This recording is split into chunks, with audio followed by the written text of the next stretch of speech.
दोस्तों, आज मैं आपको जो कहानी सुनाने जा रही हूँ, ये कहानी है परी के जादुई 3 लहंगे की।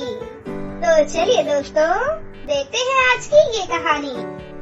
मध्य प्रदेश में विमला नाम की एक औरत अपनी 3 बेटियों और अपने पति के साथ रहती थी। विमला का पति एक हादसे में अपने दोनों पैर खो चुका था, इसलिए वो चादर ओढ़कर पूरा दिन बिस्तर पर पड़ा रहता था। घर का पूरा खर्चा अकेले विमला ने उठा रखा था। विमला की 3 बेटियों ने इसी साल अपना स्कूल खत्म किया था।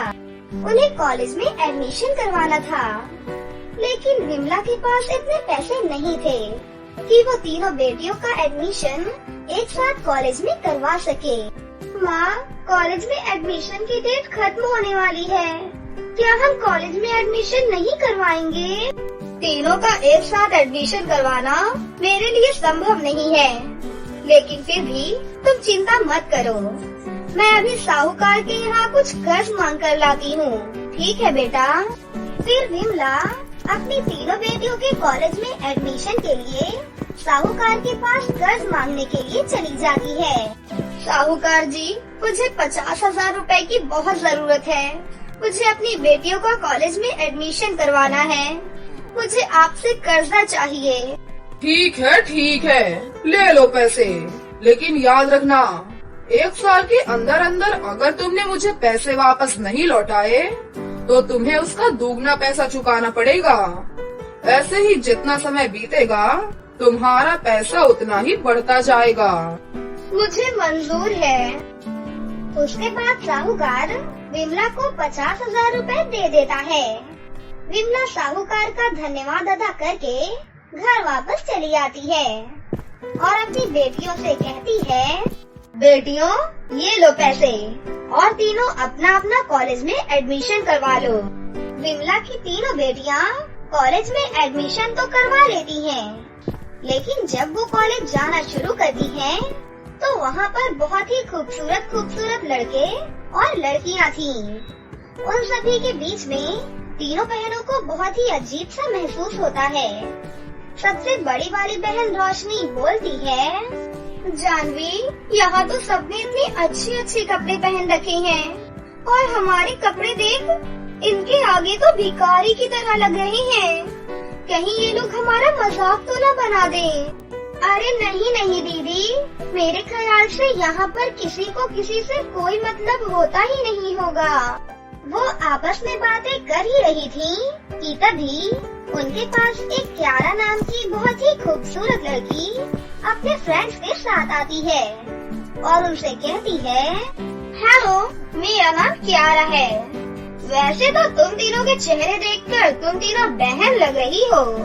जी हाँ, हम तीनों बहनें ही हैं। बाय द वे, तुम्हारे माँ बाप ने तुम्हें नहाना धोना नहीं सिखाया क्या? तुम्हारे कहने का क्या मतलब है? मतलब ये है कि तुम कितनी लो स्टैंडर्ड लग रही हो। तुम्हें पता नहीं कि जब हम बाहर जाते हैं तो हमें अच्छे कपड़े पहन कर जाना चाहिए, बेवकूफ कहीं की। उसके बाद क्यारा अपनी पूरी क्लास में अनाउंसमेंट कर देती है, पूरी क्लास कान खोलकर मेरी बात सुन ले, कोई भी इन 3 लड़कियों से दोस्ती नहीं करेगा और अगर किसी ने इन 3 गवारों से दोस्ती की तो वो मुझसे बात नहीं करेगा। क्यारा एक बहुत ही सुंदर लड़की थी और साथ ही बहुत ही घमंडी भी थी। उसके पापा कॉलेज के प्रिंसिपल थे। उसे इस बात का कुछ ज्यादा ही घमंड था। सारी क्लास के बच्चे क्यारा से बात करने के लिए उसके आगे पीछे घूमते रहते थे, क्योंकि क्यारा ने सबको 3 बहनों से बात करने के लिए मना किया था। तो पूरी क्लास में कोई भी 3 बहनों से कोई भी बात नहीं करता था। इतना ही नहीं, सभी मिलकर 3 बहनों को परेशान भी किया करते थे। उसी कॉलेज में एक 2nd ईयर का पढ़ने वाला बहुत ही ज्यादा डैशिंग और स्मार्ट कार्तिक नाम का लड़का पढ़ता था। कार्तिक की स्मार्टनेस पर पूरा कॉलेज मरता था, लेकिन कार्तिक किसी को भी भाव तक नहीं देता था। क्यारा भी कार्तिक के पीछे पागल थी, लेकिन कार्तिक क्यारा को भी कुछ नहीं समझता था। इसी तरह कुछ समय बीत गया। तीनों बहनों को कॉलेज में पढ़ते पढ़ते पूरा 1 साल हो गया। लेकिन इस 1 साल में भी उन्हें बहुत सारी परेशानियों का सामना करना पड़ा।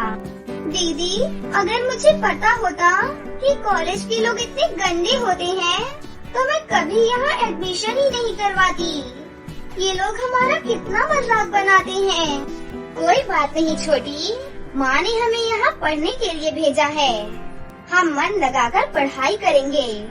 और वैसे भी एग्जाम्स आने वाले हैं, जी जान लगाकर मेहनत करना। फिर क्या था, एग्जाम्स हुए और तीनों बहनों ने पूरे कॉलेज में टॉप किया। तीनों बहनों ने टॉप किया, ये देखकर क्यारा बहुत जल गई।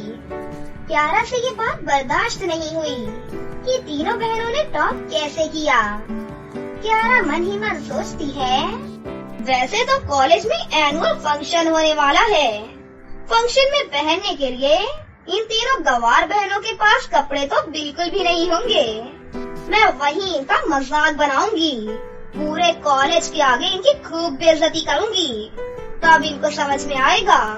उसके बाद फिर से क्यारा अपने फ्रेंड्स के साथ तीनों बहनों के पास जाती है और उनसे बोलती है, अरे ओ तीनों हीरोइन, कॉलेज में एनुअल फंक्शन होने वाला है, क्या पहनकर आ रही हो तीनों?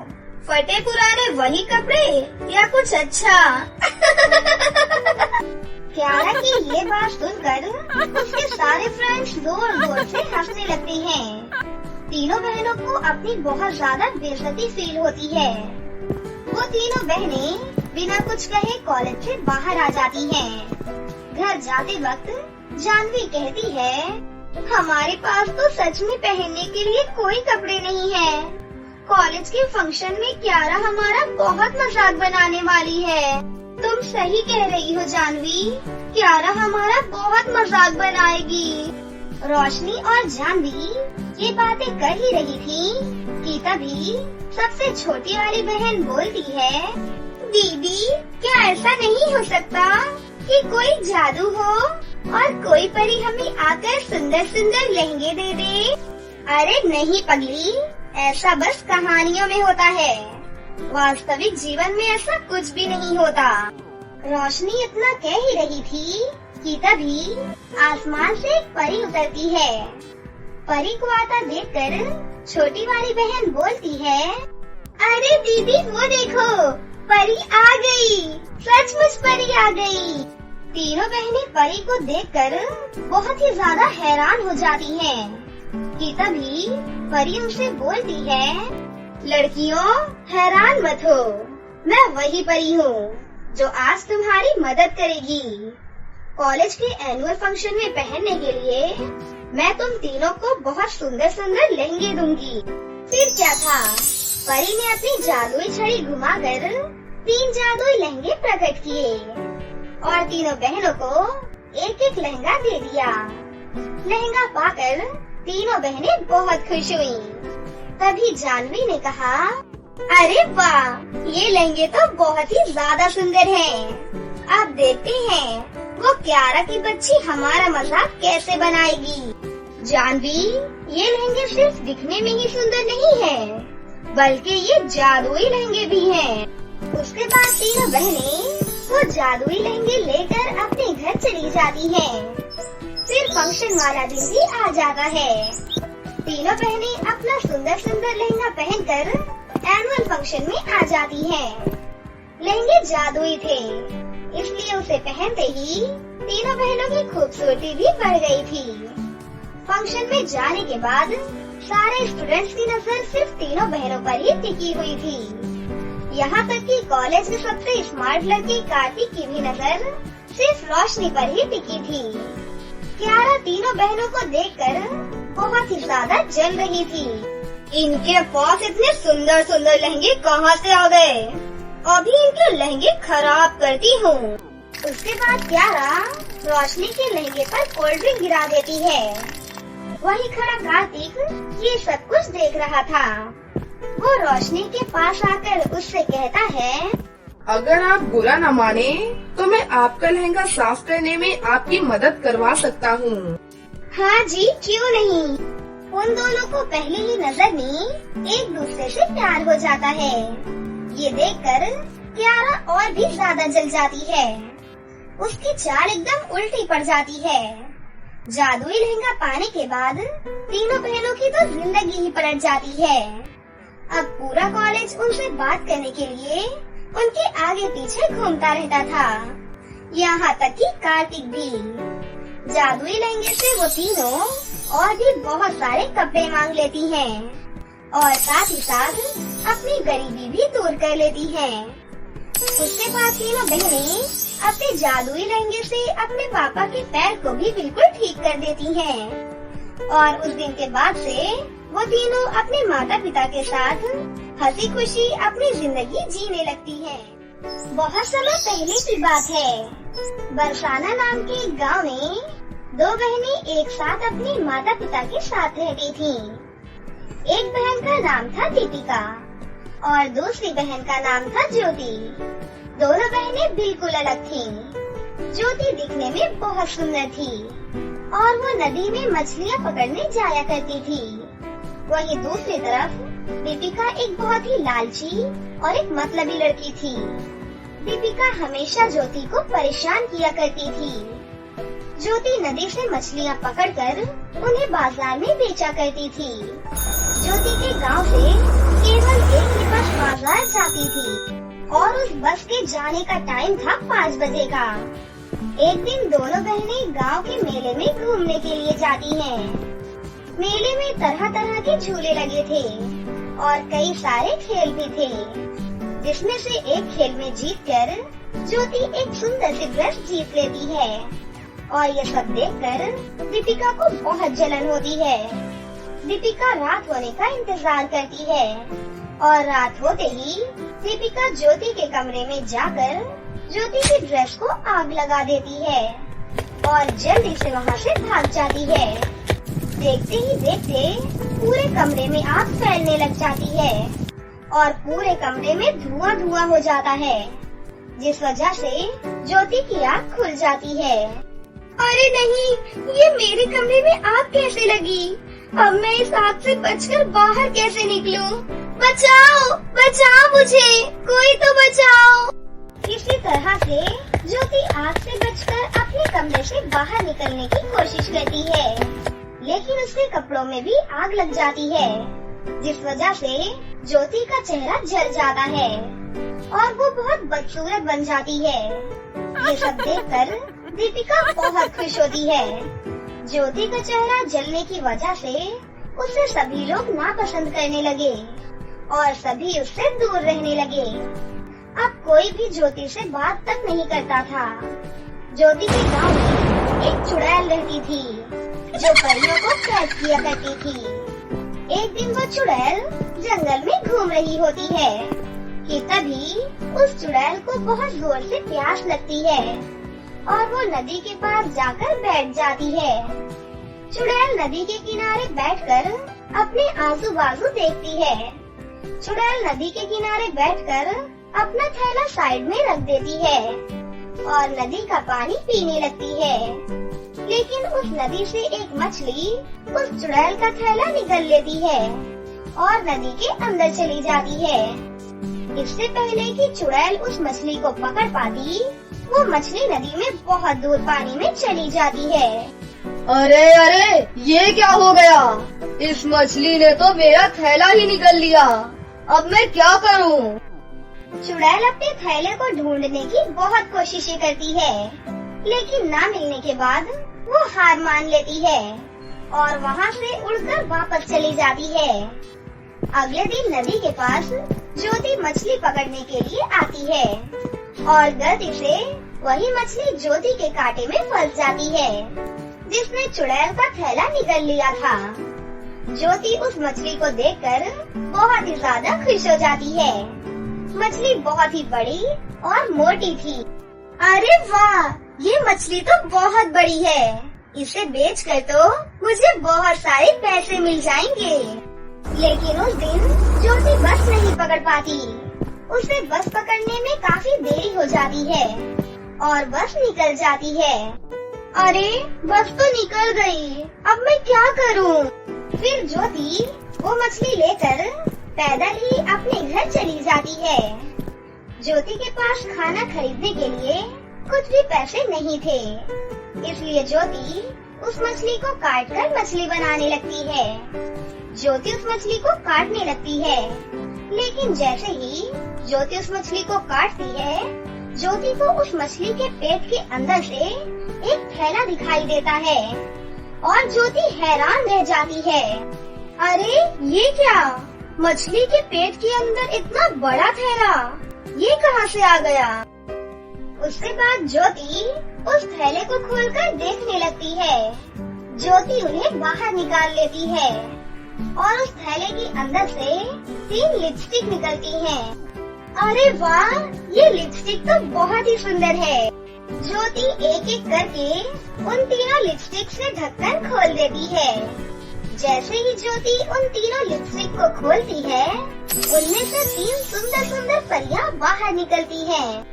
हमें आजाद करने के लिए तुम्हारा बहुत बहुत शुक्रिया लड़की। इस लिपस्टिक की डब्बी में हम बहुत दिनों से कैद थी। एक चुड़ैल ने हमें इस डिब्बी में कैद करके रखा हुआ था, लेकिन अब ये लिपस्टिक तुम्हारे पास है, तो इसलिए आज से आप हमारी मालकिन हैं। हम तीनों परियां यहाँ केवल आपके ही काम करेंगी और आपकी ही बात मानेंगी। हाँ, तुम सही कह रही हो। चलो, सबसे पहले हमें अपनी मालकिन को खूबसूरत बनाना चाहिए। उसके बाद वो तीनों परियां मिलकर ज्योति का मेकअप करने लगती हैं और उसे नए कपड़े पहनाती हैं।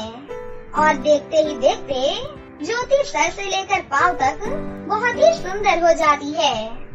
अपने आप को आईने में देखकर ज्योति बहुत खुश होती है। थोड़ी ही देर में वहाँ पर ज्योति की बहन दीपिका भी आ जाती है। ज्योति की खूबसूरती को देखकर दीपिका को उससे बहुत जलन होती है। दीपिका को अपनी आंखों पर यकीन ही नहीं होता और वो ज्योति से पूछ ही लेती है, अरे ज्योति, तू इतनी जल्दी इतनी खूबसूरत कैसे हो गई? इसके बाद ज्योति दीपिका को सारी कहानी बता देती है। अरे वाह, ये तो कमाल हो गया। अब तुम तीनों परियां मिलकर मुझे भी जल्दी से खूबसूरत बना दो। नहीं नहीं, हम ऐसा नहीं कर सकती। ज्योति ही हमारी मालकिन है और हम केवल उन्हीं का कहना मान सकती हैं।